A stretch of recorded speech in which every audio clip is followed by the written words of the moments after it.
Well, hello, everyone, and welcome to the podcast. I am absolutely thrilled that you are here. And I always smirk when I say that because I know I get mocked.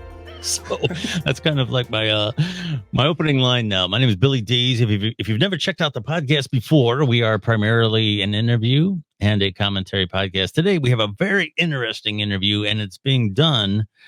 The format of this is going to be very unique, and this is kind of cool right from the beginning. On the line, I have two folks. I have my co-host, Kristy Mickelsen. Kristy, how are you doing? Hi.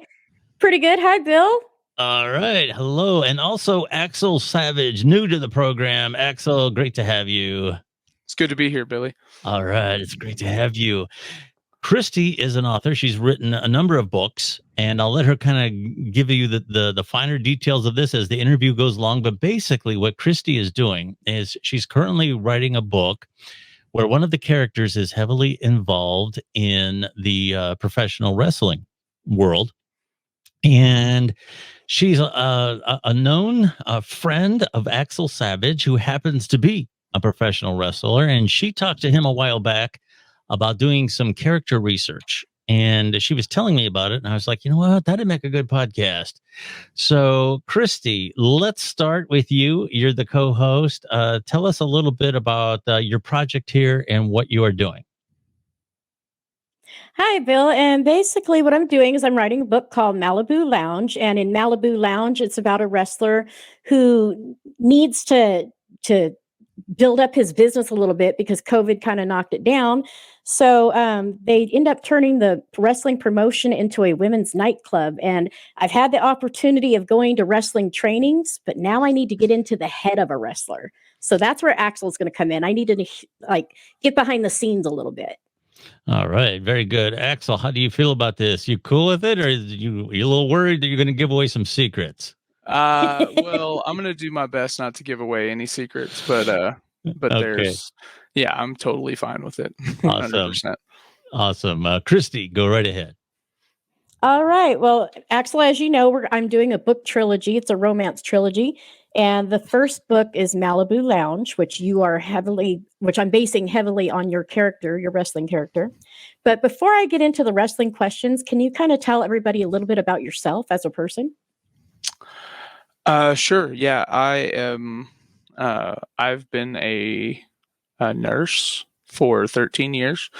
I have been a registered nurse for 8 of those 13 years. And I'm married. Me and my wife have been together for a little over a decade, been married for 8 years. We have 2 kids. I have a 2-year-old daughter, a 5-year-old son.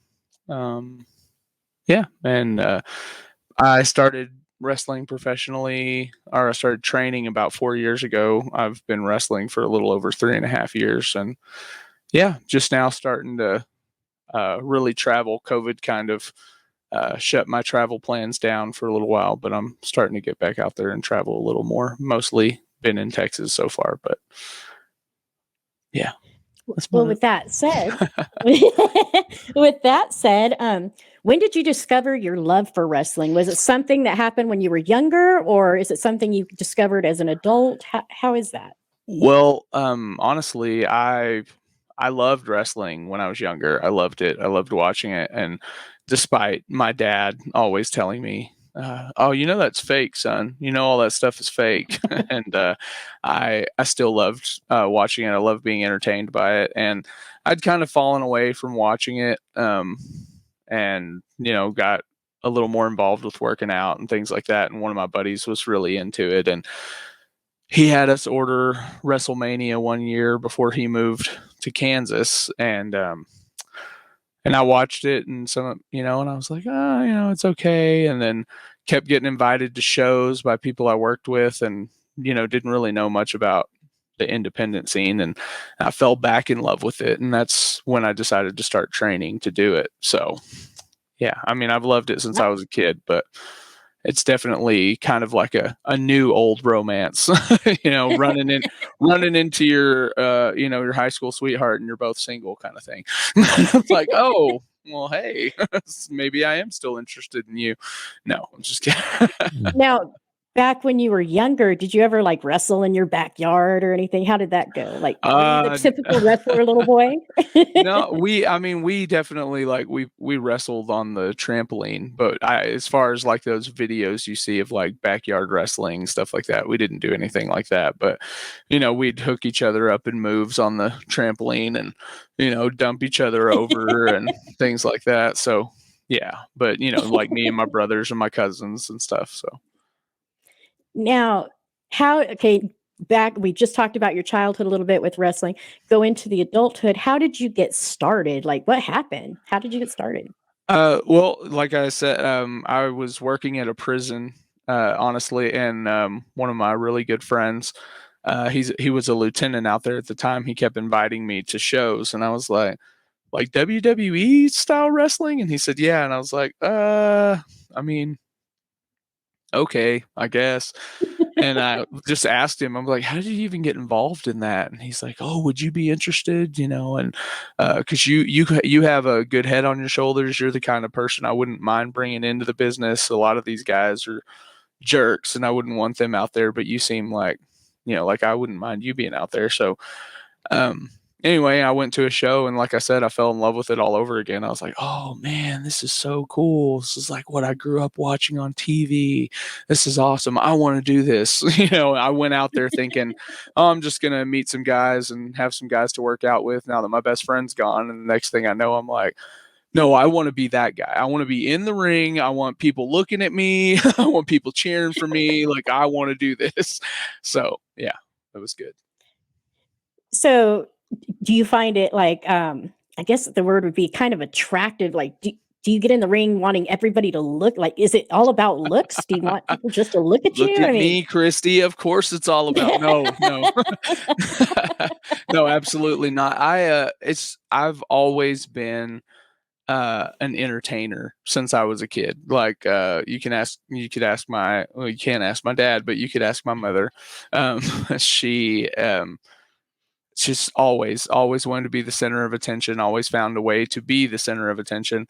But and then in high school, I really like grasped onto it. I played football, and I did theater, and I was in choir and things like that. So I like being on stage. I like entertaining people, and a lot of that has really helped me with things that a lot of people struggle with. Grabbing a microphone and talking in front of a room of 300 people. It's not as intimidating to me as it is to some other people. So it's still intimidating. Don't get me wrong. I still I still get nervous and things like that, but it's good. I feel like it's good to be nervous a little bit, because Sure. it means you care about what you're doing. So Oh, that's an excellent point, and that's often what I say about public speaking. It shows you respect the audience. I just have a quick question for you. yes, I recently ran into a documentary that I ended up watching on was it Rowdy Rodney Piper, and it's one of my favorites of all time. yes, and actually the documentary was a little bit sad because he was often the bad guy, and he would have he's people, so good at it too. yes, and he would have stuff thrown at him, and he would Mhm. feel pressure to perform even when he was injured. And mental health is Yeah. sometimes an issue in the industry. What is your take on that?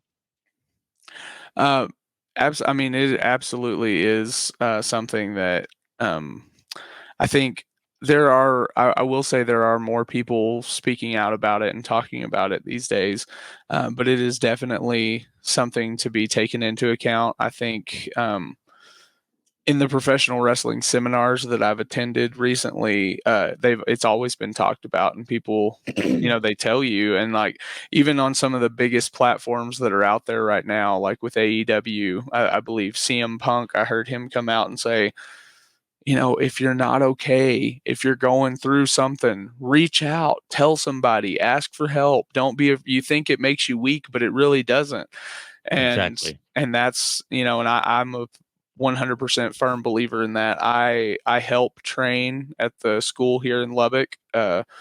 I do not call myself an assistant trainer, nothing like that, but I do help our head trainer train some of the new people. And that's one of the first things that I tell them is, hey man, you got to take care of the personal stuff as well as what's going on in here. And if something's going on, please feel free to tell us, because and if there's any way we can help, we will. And so I make that very clear to Awesome. people that, I care about my own mental health. I do what I can to take care of it. And I will help anybody that, lets me know that need is there.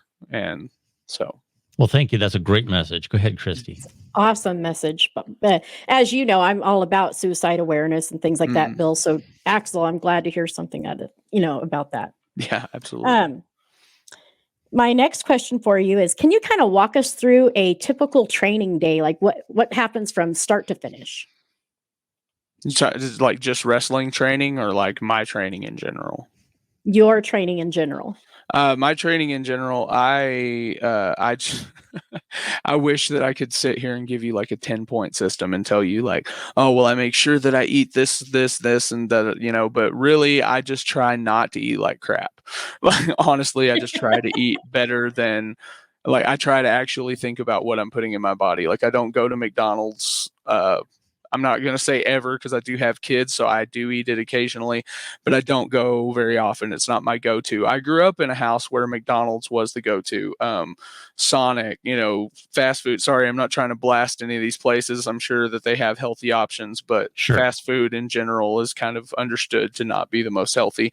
So home-cooked meals, I try to concentrate on that. As far as getting in the gym, I still work out muscle groups. I usually try to spend at least 3 to 4 days a week, and that's at minimum, and at least an hour to 2 per days that I work out. At one point in time, I was at the gym 6 days a week, twice a day. I was killing myself to try to look better, and now I feel like I do look a lot better than I used to, but at the same time, it's just, life happens. I have a daughter, I have a son that's involved in sports and things like that. So I don't get to go as often as I would like, but I dedicate as much time to it as I can, while still having a full-time nursing career and trying to be as good a father as I can be. So, and then as far as wrestling training, we have training 3 days a week. 2 of the trainings are about 2 hours each, and then the third training on Saturdays can last up to 4 or 5 hours. And those trainings, it just depends on the level of understanding that's there. If it's a greener, newer group, we concentrate more on the basics. If it's a more advanced group, we concentrate more on the more advanced things. And then if it's all seasoned people that have had matches, a lot of times we just run practice matches and things like that. And just to get better, just to work on sharpening up all of our skills. So now in the training, what kind of moves do you do? Do you do like the clothesline, combat rolls? What kind of stuff do you work on? Well, yeah, it's a lot of rolls, a lot of reversals, things like that. I mean, because it is similar. Obviously, everybody knows that it's entertainment, but it is similar to combat sports. The holds that we use, we teach reversals, we teach how to get out of them. It's not but we also,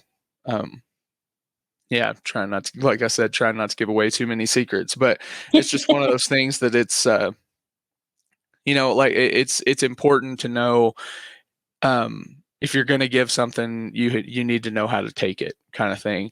So if you're working with somebody who's like, man, I've always wanted to try this move. It's like, okay, well, now everybody in here is going to give you that move so that you know what it feels like to take it correctly, so that you know how to correctly give it to somebody.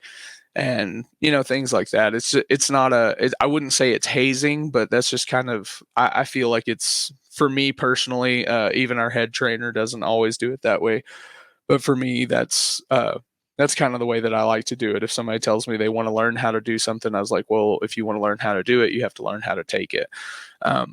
If you want to learn how to, like when we, the basics as far as locking up headlocks, headlock takeovers, arm locks, things like that. wrist lock takeovers, all that stuff. Y'all may not even know what I'm talking about, but it seems basic. I But do. in order to know how to do it, you also need to know how to reverse it and how to give it and how to take it. So it's a lot of repetition. One of the quotes from Dr. Tom Pritchard, and I've said it a million times, and I didn't even realize it was one of his quotes, was don't do something until you do it right. Do something until you can't do it wrong. And Good quote. that's what wrestling training is. So Well, good quote. Now I've heard, and obviously, my son went, to try to do a little bit of training himself, and I've heard about.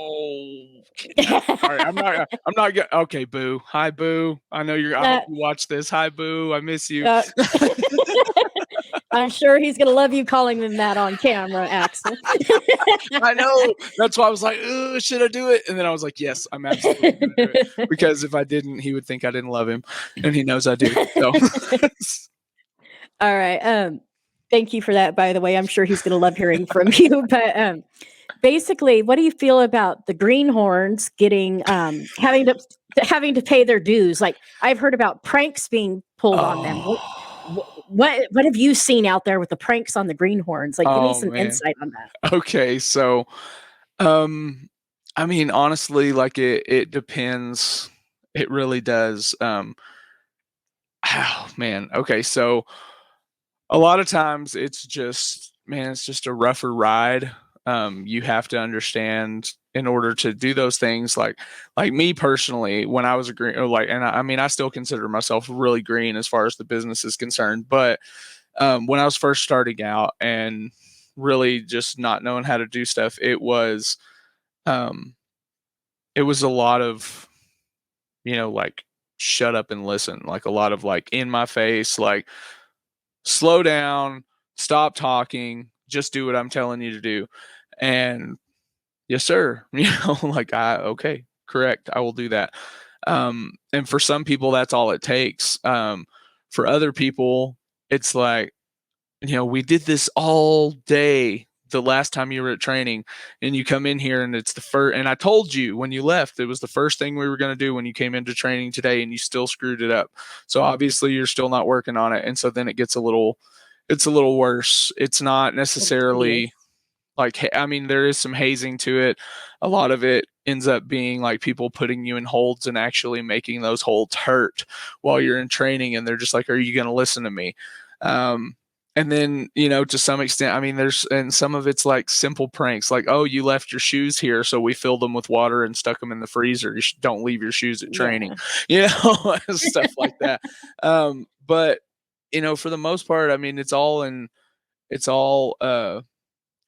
of like, if we see, and this has just always kind of been my personality anyway, if we see like a weakness or something that we think somebody else might try to exploit later, we will do something to, like, be like, you got to get used to this, man. Like, people are gonna tease you. They're gonna be, they're gonna give you a hard time about this. They're gonna do this. They're gonna do that. And you need to not react, like you need to be able to stand your ground with it. And that's, to me, that's what it's always been. I mean, there have rarely been times that I've seen like, hey, we're going to try to make this person quit. Like, I personally haven't seen that. I have heard about things like that happening, but personally, I haven't seen like, hey, we're going to do everything we can to make this guy quit.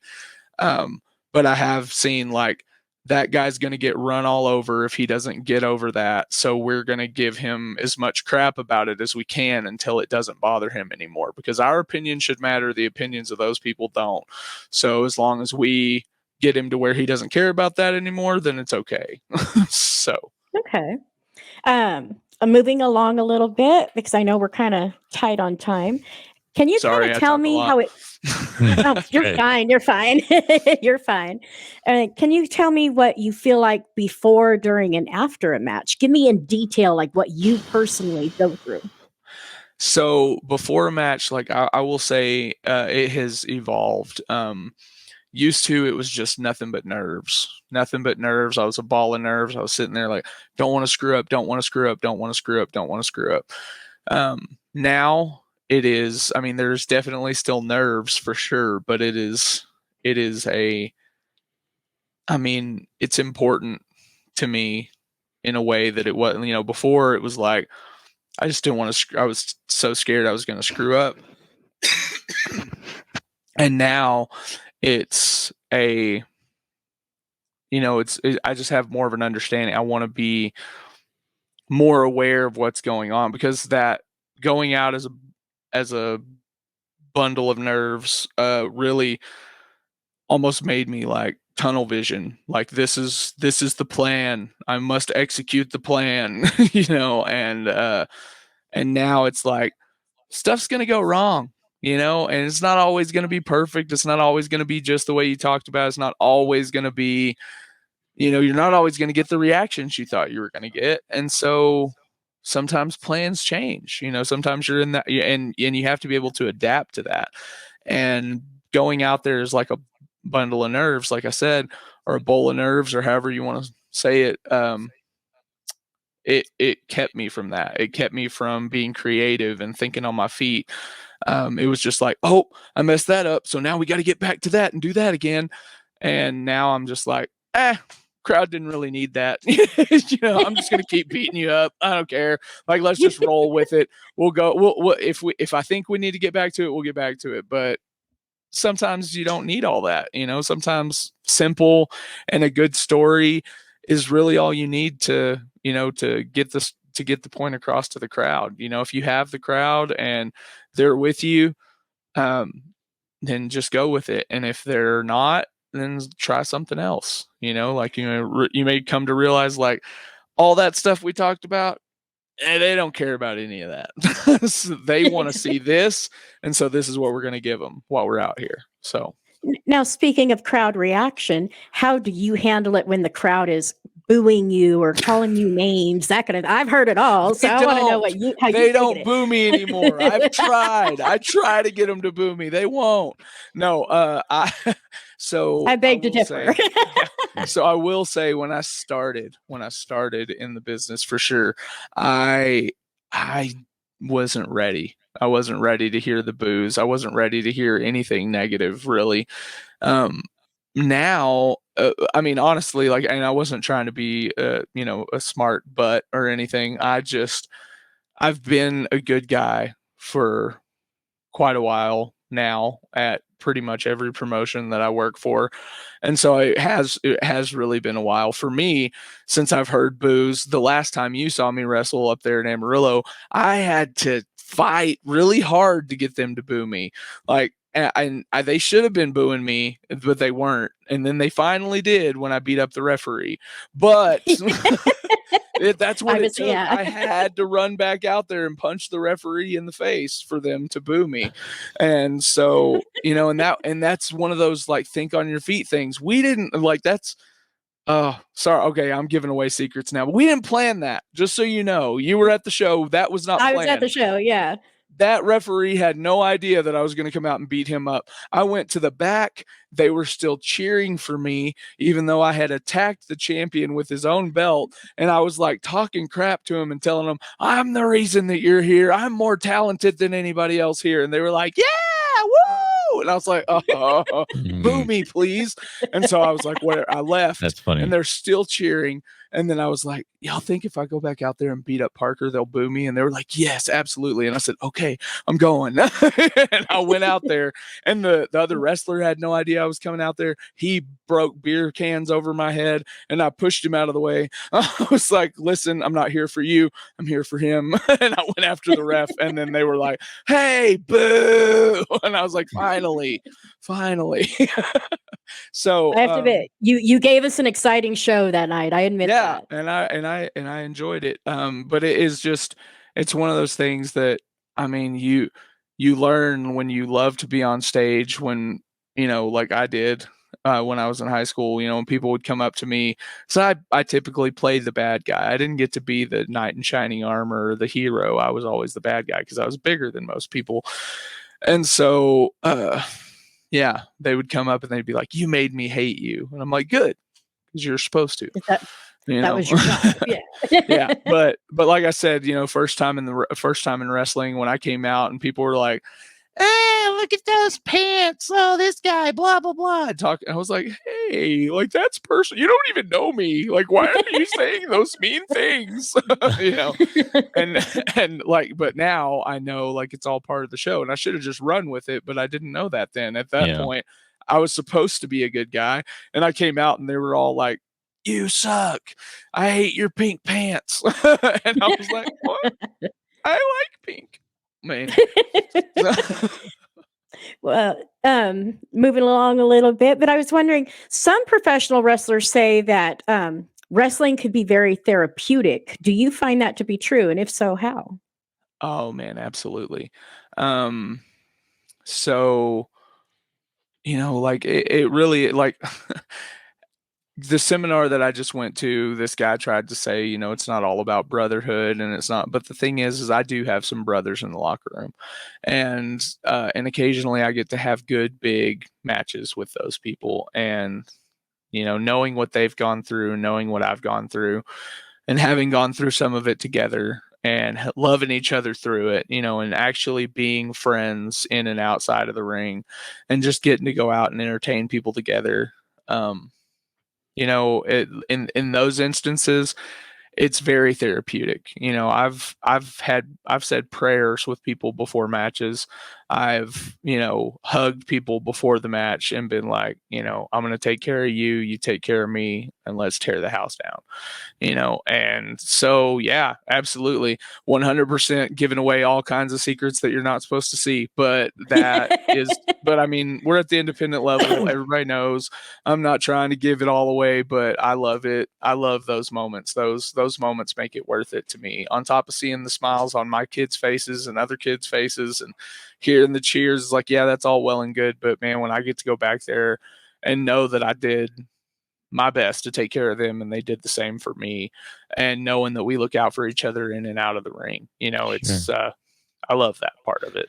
But by contrast, is there like a Fight Club aspect of it where you take out your aggressions? You can't do it when you're at work. So see, the thing is like, some people don't understand there's don't understand that it's almost worse when you're in the ring Really?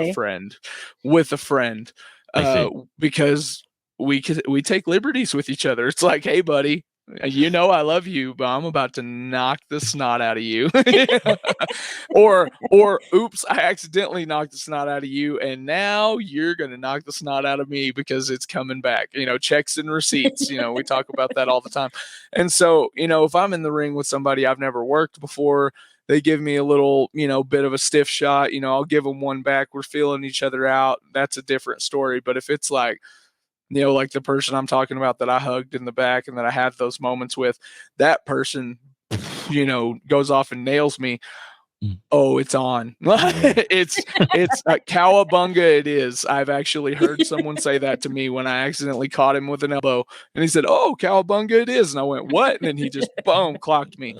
And so, I've had my eye busted open a couple of times. I've had a few black eyes. I've had some busted lips. As of recent, yes. Yeah, absolutely. Had a really nice shiner recently. But yeah, I mean, and so, like, I think only one of those was an accident and the others were kind of like, you did it to me, now I'm going to do it to you kind of. So and the thing is like, people, they can talk about it being fake and entertainment and this and that, and I hate that word because it's not fake, because I do hurt, put my body on the line, I do take risks, but I do try to not die. That's the thing that I do. And so, those when those things happen, it's like, it makes it, I don't know, it makes it a little more fun, I guess. But at the same time, it's like, I want people to look at it and see that it's real. When those people that are sitting up front are like, we came here to watch this fake wrestling, and then they're like, "Oh man, that wasn't fake," and even if it was, but they don't think that it was. It's fantastic. Like, it's that suspending the disbelief. I am that person that I will I want to suspend that disbelief. I want people coming up to me and being like, "Are you okay? Like he really like kicked the crap out of you, didn't he?" And I'm like, "Yeah, it hurt, man. It hurt." Even if it didn't. And sometimes it did, but you'll never know because that's my job. So now, speaking of that, what has been your worst injury?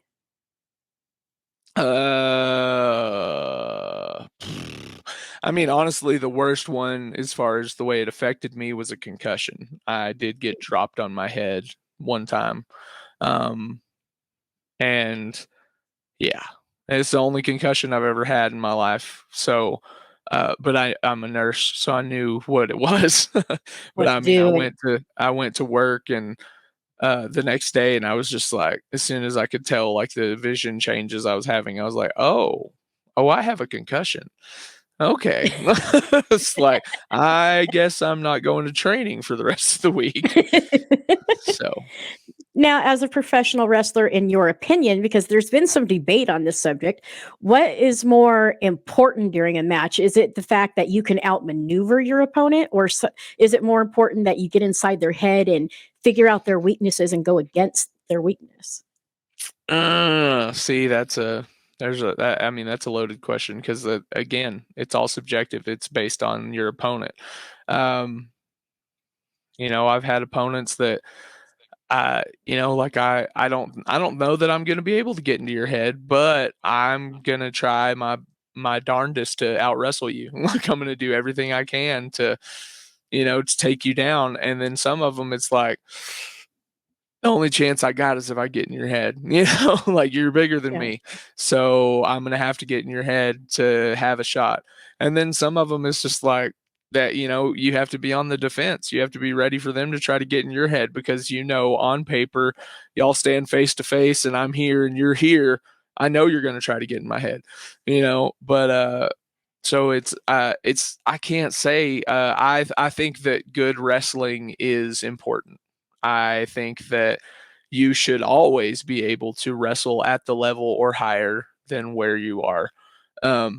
So me personally, I put emphasis on the wrestling, but man, there's a lot to be said about the mind games, man. And I like me personally, again, I like to do both, but I put more emphasis on the wrestling. But every now and then, watch my promos. I will just make this little, little comment, and it doesn't mean anything to the audience. They see it and they're just like, huh. But then that guy is messaging me like, "You SOB, I can't believe you said that in your promo." And I'm like, "Come at me, bro. Let's go." Now, a couple more questions. I'm sorry if I'm taking too long with my questions, but Yeah, you're fine. how do you think the wrestling world has impacted your life? Both good and bad. Yeah. I mean, honestly, it's again, the seminar that I went to this weekend, a guy was talking about it, and I'd never really like thought about putting it into words, but um, I like being my kid's hero. I like that they get to see me up there. Even when I was the bad guy, they would still cheer for me because I'm daddy. They love me, and so I like being larger than life to them. Not just, and I mean, I like being dad at home and riding the four wheelers and taking them out and playing with them and and all that. I like that too, but I like that in that moment I get to be larger than life, and then I get to hear stories like, oh, well, we heard about daddy being the wrestler, and all this, and it's just it's cool because they don't really get to see a lot of what I do. I grew up in I got to see my dad at work a lot because he owned his own business. They don't really get to come up and see me work. They know that I'm a nurse, but they don't see what I do, and so in that aspect of it is like, yeah, when they get older, they'll be like, oh, that's cool. But as of right now, this is kind of gives them a chance to see daddy do something, impressive, I guess, and I like that. And then negatively, I don't know. I don't think it's negative, but I'm sure my wife would disagree. Because I do love it. I do love the business, and so I do spend a lot of time away that wouldn't have to be necessarily away as much if I wasn't wrestling, but I love it. And I told her to bear with me because over the next 2 to 3 years, I really want to travel as much as possible to try to get my name out there. Because I have a goal, and in the next few years, I want y'all to see me wrestling on TV. Whether that's on a full contract or not, that's not necessarily what I'm talking about, but I want to wrestle on television. I don't care. It's the original goal was the company Ring of Honor, which is the hat that I'm wearing, but they just recently got bought by a bigger company, so who knows how that's going to work out. But I want to wrestle on TV, and I'm going to do everything I can to get my name out there enough to do it. So, Right on. I think you have an awesome shot at it, by the way. Thank You're quite welcome. I've seen you wrestle in a lot of shows. I know you get the crowd going. I know how you wrestle. You're awesome at it. So I really think you have a great shot at it. thank you. You're quite welcome. Now, I'm going to touch a little bit on the subject of fans, like out in the audience. Have you ever had an overly obsessed fan? Besides you? I'm just no, I'm kidding. Overly obsessed. I don't know. There's I mean, I've heard way worse stories from people than what I've personally experienced. But I mean, I have had like, fans like slide into my DMs like, "Hey man, like I think you're really cute. Next time you're in town, here's my number." And I'm like, No.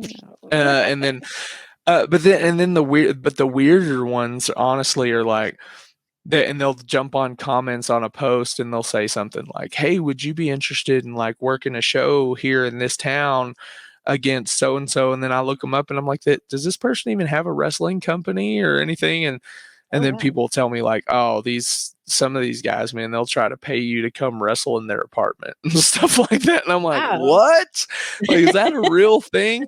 And so like I've seen it, but more than what I've experienced, like mostly it's just like people like, "Hey, I think you're cute. Here's my number," or they'll send me a picture and I'm like, "I'm married." And they're like, and they're, and they're like, "Well, I don't care." And I'm like, "Oh Lord," like that's enough of that, and so I don't stay on the messenger on my wrestling Facebook as often as I do on my personal. So there's a reason for that. Awesome. Because it's like if they see me online, it's more likely that they're going to be like, "Hey, how are you?" I'm like, "Go away."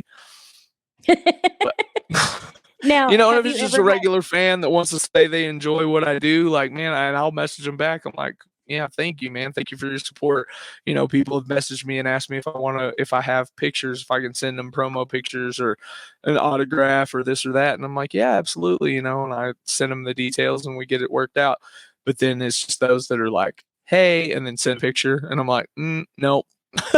Like, I'm good. Now, have you ever had a fan that became overly obsessed? Like, no matter what you did, this fan was in your face. I don't think so.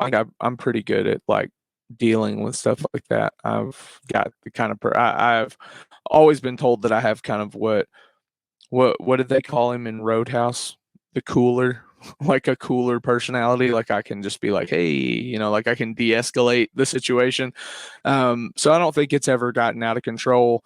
I'm not going to say that I haven't blocked people on Facebook. Things like that, but it wasn't because they got overly obsessed. It was just like, it's a little weird, like a little more weird than I'm willing to deal with, but no, I mean, there are certain people that, I feel like that's just kind of the way that they are, they always want to hug or they always want to, they're always going to be right here talking when they're, but it's not like, none of them ever tried to follow me home or waited for me in the parking lot or anything like that. So I don't, I don't think I've had anybody cross that line. So Now, have you had a fan impact your life in a positive way? I mean, absolutely. Like I can't think of a fan that I have that hasn't impacted my life, at least in a small positive way. But I mean, I've had, gosh,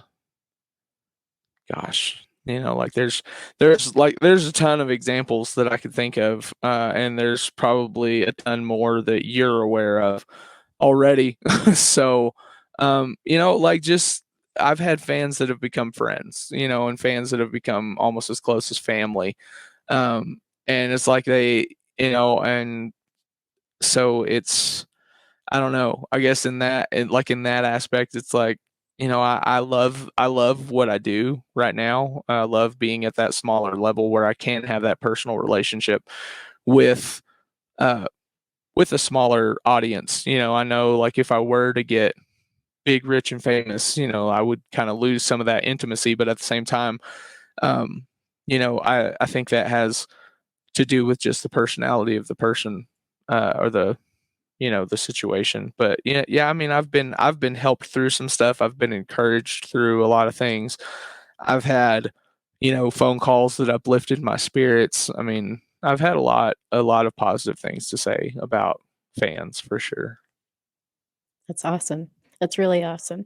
I want to go a little bit more personal for 1 second with you. I have heard a lot of wrestlers talk about.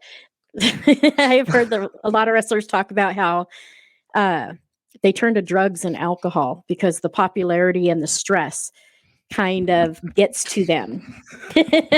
I'm out. I want to touch on No that comments. No comment, Kristy. I'm coming for you on this one. So yeah, man, it's and again, it was really funny. This seminar that I went to, I heard this guy say, for God's sake, don't get drunk or smoke weed before your wrestling match. Why? And he even said that one of his trainers smokes weed all the time right before he wrestles. And he's like, and by some miracle, it makes him better. He's like, I don't know. He's an anomaly.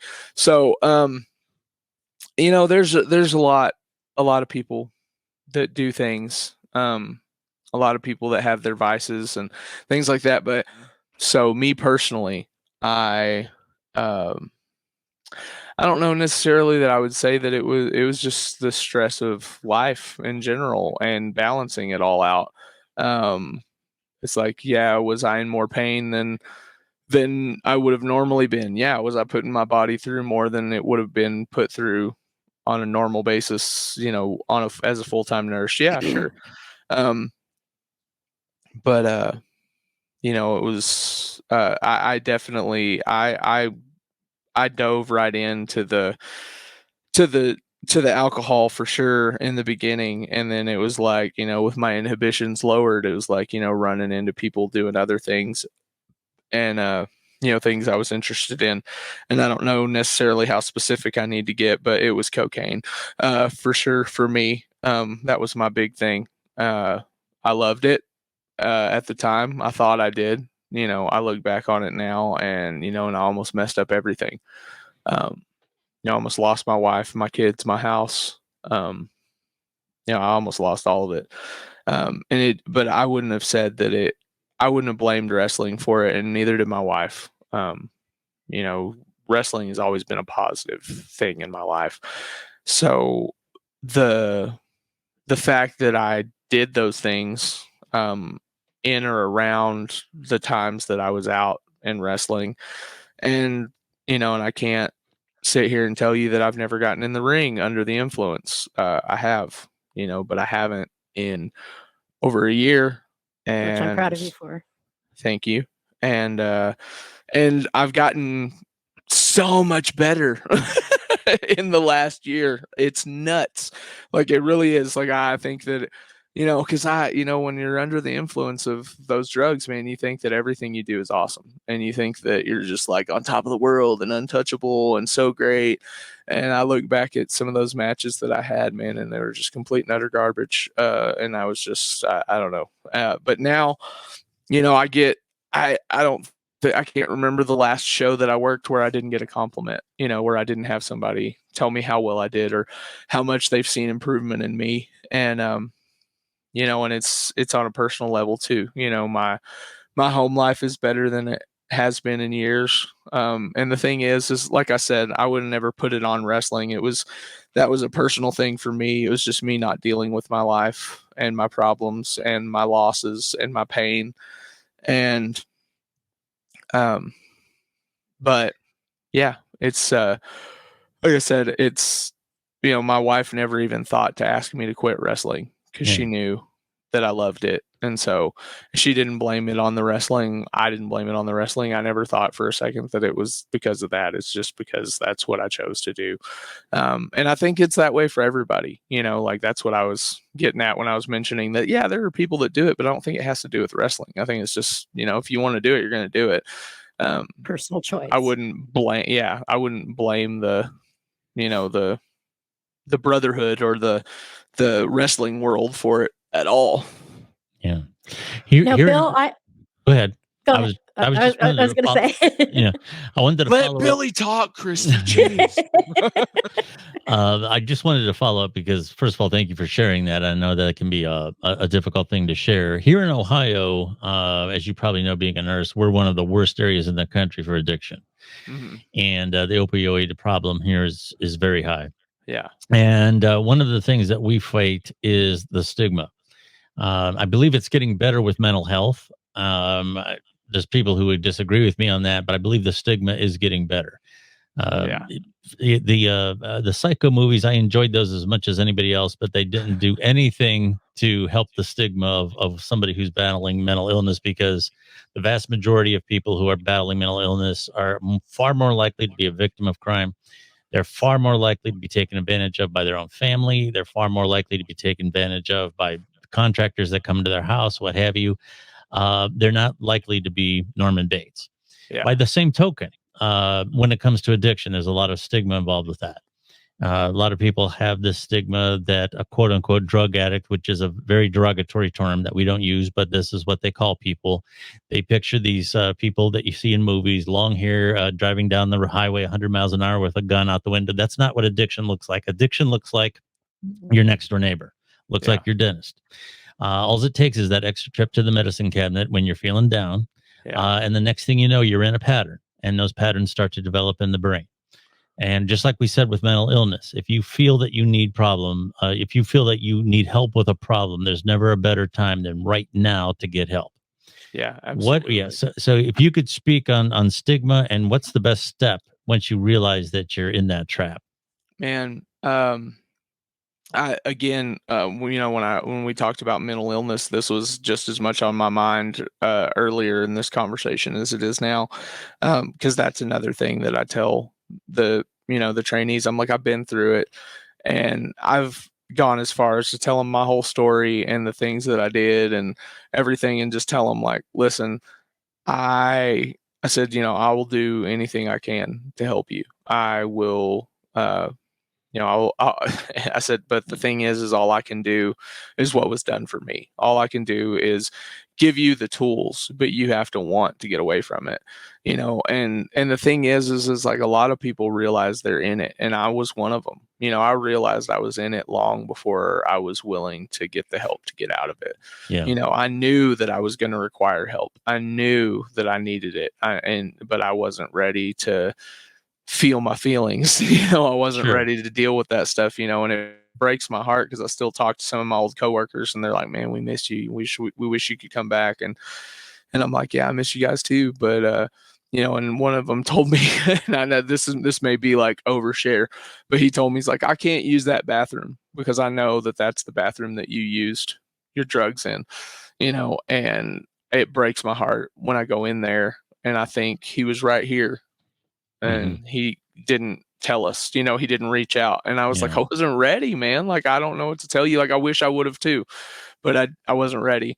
And so, but that's the thing, is like, it takes what it takes for people to reach out and get that help. But the thing is man, and it's not easy. And I know that, but at the same time, like, you're not alone. You're not the only person who's ever been through it.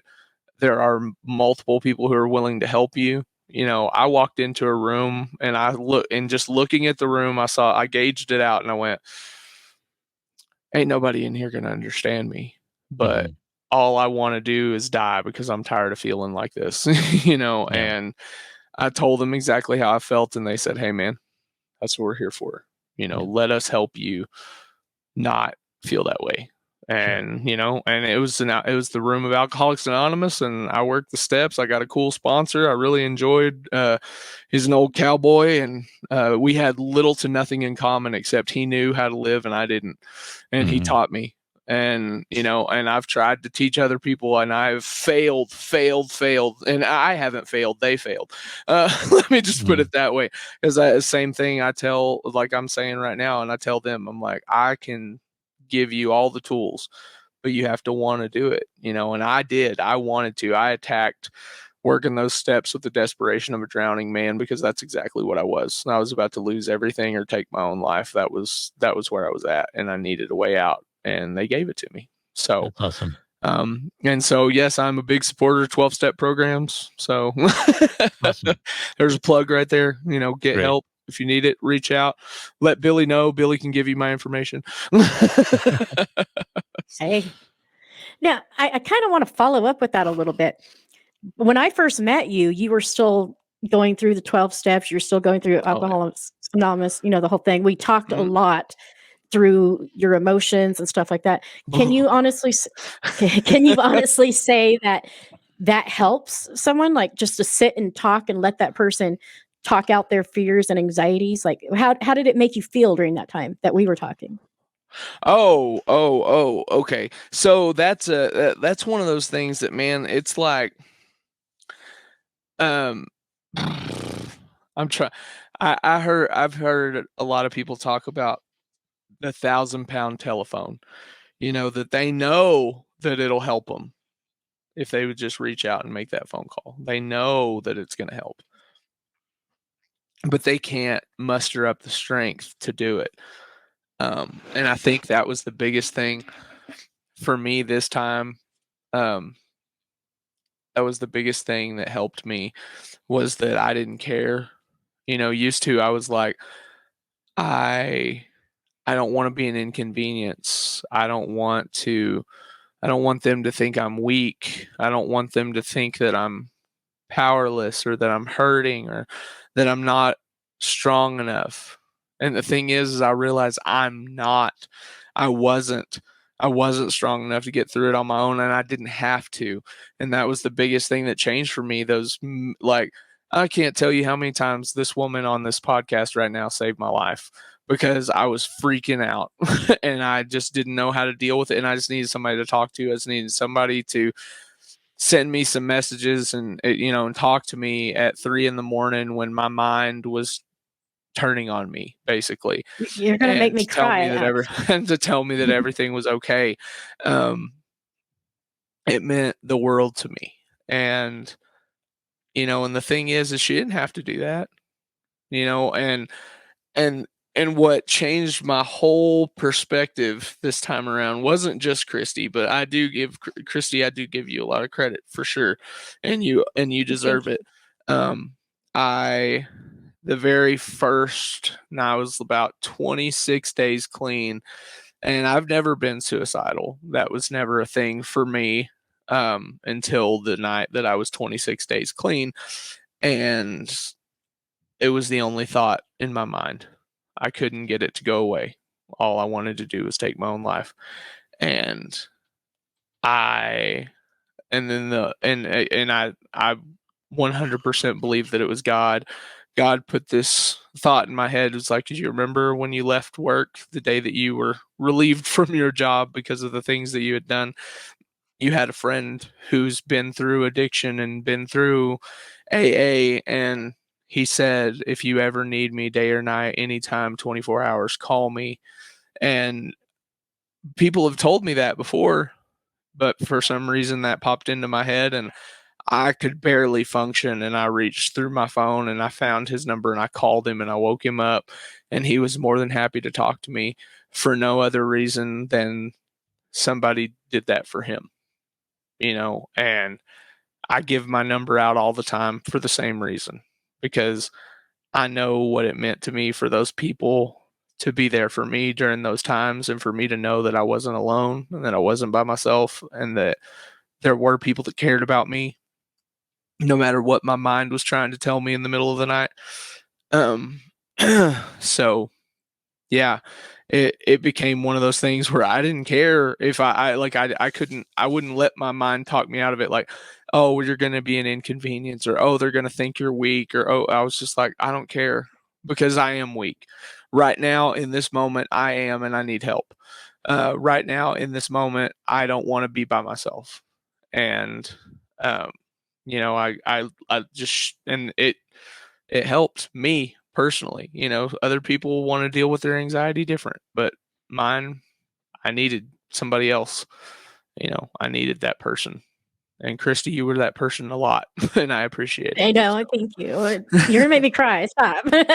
But I'm always here for you. You know that. So I'm going to actually conclude this pretty shortly, but I want to ask you two more things. We kind of talked about alcohol and drug addiction. Would you say I do a lot of advocating in my books for causes that are close to me and personal to me? Is that something you would advocate for, or that you want to see me advocate for in my books? Suicide awareness, alcohol, drug addiction. Absolutely. And I mean, it's I mean, yeah, I would, that'd be cool, if you want to advocate for it, for sure. I because that's I know you've only read like the first half a chapter that I've written. Hey, you're doing good with that. You need to get back to it. I know. I've got the laptop right here in front of me. There you go. But I mean, that's the backstory. You didn't know that yet because you haven't gotten there, but that's the backstory for that. The main character in the second book, I believe, was going to be a nurse in AA, and yeah. So, because the thing is like Alcoholics Anonymous, Narcotics Anonymous, whatever anonymous you go to, there's people from all different walks of life, and people that can help you personally in a bunch of different ways and can help you spiritually in a bunch of different ways. And that's what I love about it. It's like, I could be sitting across from a doctor, a lawyer, a banker, or a mechanic, a car salesman, there's all kinds of people. It doesn't pick and choose. It's not like every single person that works at Sonic is a drug addict, or a alcoholic, or what I personally call myself, a junkie. Like it doesn't fit a specific demographic. It can be white collar, blue collar, no collar. It doesn't matter. But the thing is we all bring something different to the table. And the thing is you realize that it's not just specific to you, what you're going through. And it's not just poor, pitiful me. I had a bad upbringing and that's why I ended up here. It's like this person had a perfect upbringing and they ended up here. This person had an okay upbringing and they're still here. It just, we create those patterns. Like Billy was saying, we cross that line and you can't uncross it. A pickle can't become a cucumber again. Once you're a pickle, you're a pickle. And, we done pickled ourselves. So it's an interesting way of looking at it. My very last question for you, and then I'm going to ask Bill if he has anything to say on anything, is, as you know, I'm doing research for my book. And what do you want to see out of this? Like, boy. What do you hope that you get out of this experience? What do I hope that I get out of this experience? Like, yeah, like why did you let me interview you? You knew I was going to get personal. I love you too, honey. I love you too. But I honestly, I'm not going to say that the thoughts of, some form of like a little bit of notoriety came with it. It's like, oh, Kristy writes books. People read those books. More people are going to hear about me or see me or this or that. When I heard the idea for the podcast, I was like, oh, more of a chance to get my face out there, my name out there. That's all well and good, so like those things appeal to me. But at the same time, it's like,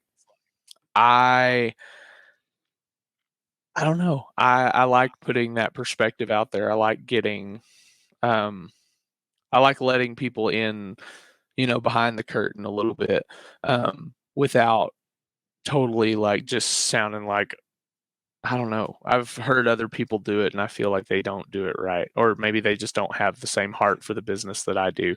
They let people behind the curtain a little bit, but they're like, oh, well, I'm the best and we're here to, we're not going to talk about this or we're not going to talk about that. It's like, well, no, like talk about the important stuff, the things that matter back there, the looking out for each other, because we do that, and even if there is a selfish mean behind it, because sometimes I look out for other people, I hear them saying something stupid or I hear about them saying something stupid. I'm not telling you because I care about you. I mean, sometimes yes, but sometimes it's because it's going to reflect badly on me because you work for the same company I do, or you're from the same place that I'm from. So I'm telling you to do it this way because I don't want these people looking at me like it, like it reflects on me kind of thing. It's like, so yeah, there's a selfish aspect to it, but there is a brotherhood. There is a love behind it. There is that you can still be a morally good person, just because you're out there lying through your teeth to people doesn't mean that it doesn't make the fact that, we can't, that we all, I mean, we're not monsters, we're human beings. We have feelings. We care about each other, and, we look out for each other. And, and I don't know. Maybe I'm just not one of those people that's ever going to make it big because I can't be that selfish jerk prick, for lack of a better word, that's just gonna, only look out for me and only care about what I can get and what I can do, because I do care about people. But I like caring about people and I'm not going to stop anytime soon. So, Well, awesome interview. Thank you so much for talking with me today.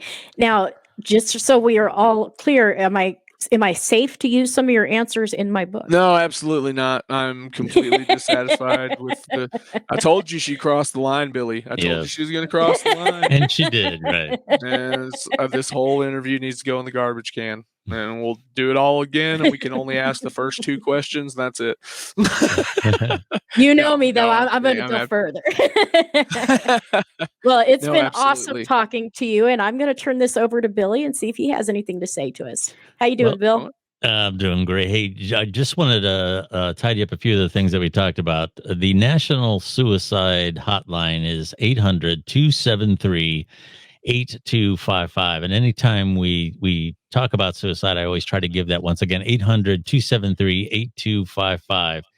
Two short things about suicide. If you know someone who you believe is acting abnormally and you feel that they may engage in self-harm, say something. That's probably one of the most important messages. I know there's a fear that you're going to somehow instill the idea in their head, but the fact of the matter is it's already there. And the studies on this, the data is overwhelming. Saying nothing is far worse than saying something. And if you tee them off, if you offend them or whatever, it's a lot easier to live with the fact that you offended someone than said nothing and let disaster happen. And also, we talk a lot about, oftentimes we talk about suicide prevention. There's actually something called suicide postvention, which is also very important. A lot of people sort of forget about the fact that anytime a suicide occurs in a family, the immediate members of the family are at very high risk. So postvention in terms of suicide awareness is also very important, and there's a stigma about that. Here again, there's always these stigmas that the subject of suicide has gone to the back room, and it shouldn't be. And I'm very glad that you guys discussed it. Do you want to wrap anything up on that subject, Axel? Man, I don't know. I just speak up. Ask for help. Don't be afraid to be that person that calls somebody out. I teach like 4th, 5th, and 6th graders at my church, and I seem like I always in the lesson with, sometimes it's just about being a good person. I'm not telling you that you have to go and pray for somebody. I'm not telling you that you have to go and invite them to church. I'm not telling them that you don't have to go and preach them the gospel. Sometimes it's just, giving them a smile, telling them they look nice, giving them a hug, helping them when you see that they need help. Because I'm pretty sure there's an old country song, and I can't think of it right now, but it's like that one thing that you say could be the one thing that they needed to, that they told themselves, nobody knows I'm here. And if nobody says anything to me today, I'm going to end it. And then you happen to tell them like, hey man, your hair looks nice today. And they're like, what? Well, now I can't end it, and I mean, it's just like, it's, just be good people, for each other and for yourselves. People care. And even if you think that they don't, speak up, let them know. That's a great message, Axel. And just be a good person. That's such a simple message. It's what could be more important than that. Let me go through where people can find you online. Let me start with you, Kristy. Where can people find more about you online, your social media, things like that? I am actually able to be found at KristyMickelsen.com, Twitter at Kristy Books. I'm on Instagram, TikTok, LinkedIn. I'm a little bit of everywhere. So just do a name search and I'm there. Awesome. Yeah, TikTok. Axel's like addicted to TikTok here. Hey, all right. Hey. I've limited myself to like one post every month. I've noticed you've cut down. Well, according to Gary Vaynerchuk, he says that's not enough. You got to do like 3 a day, which is I know. There for a while I was. Axel, where can people find you? TikTok. Twitter, on Twitter it's at the Axel Savage, on Instagram at the.axel.savage, Facebook Axel Savage, and there's also the Texas Nightmare Axel Savage fan page. Awesome. Axel, I got to tell you, you're a very impressive person. Very impressed with you and your message. And I wish you all the best, and keep in touch with us. You're welcome on the program anytime, and you got some great stuff to talk about. Yeah, absolutely. And thank you. And hopefully I'll get my book finished at some point. Maybe I can, maybe I can be on there for that. I know, Kristy, I know. Sorry. I want to tell you too, thank you very much for letting me do this interview with you. I love you. I follow you around everywhere. You're an awesome wrestler, and you have an awesome message for people out there. So thank you again. Oh, and one last personal plug, October 1st, Lubbock, Texas, Prima Vista Center.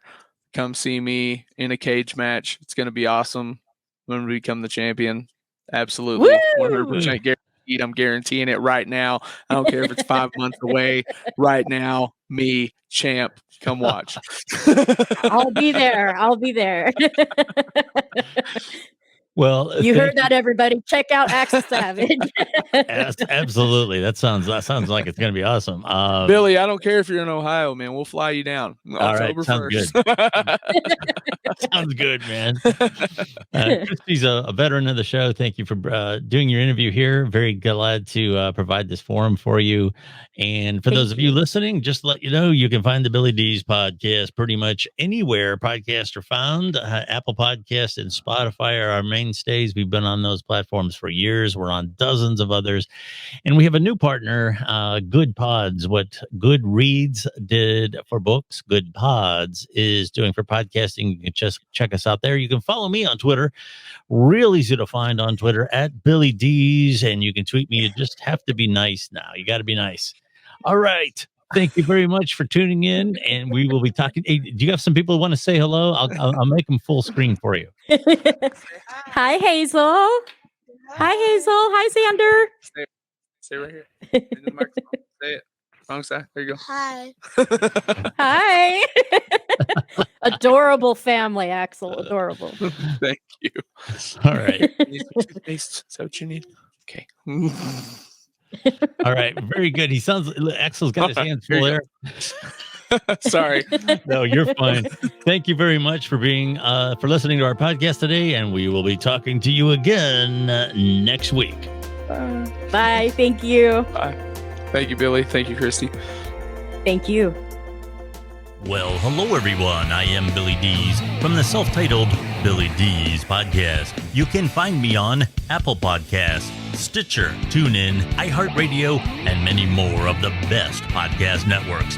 Join me for my commentary and interviews. Follow me on Twitter, real easy to find, at Billy Dees. I am Billy Dees. I'd love to have you listen in.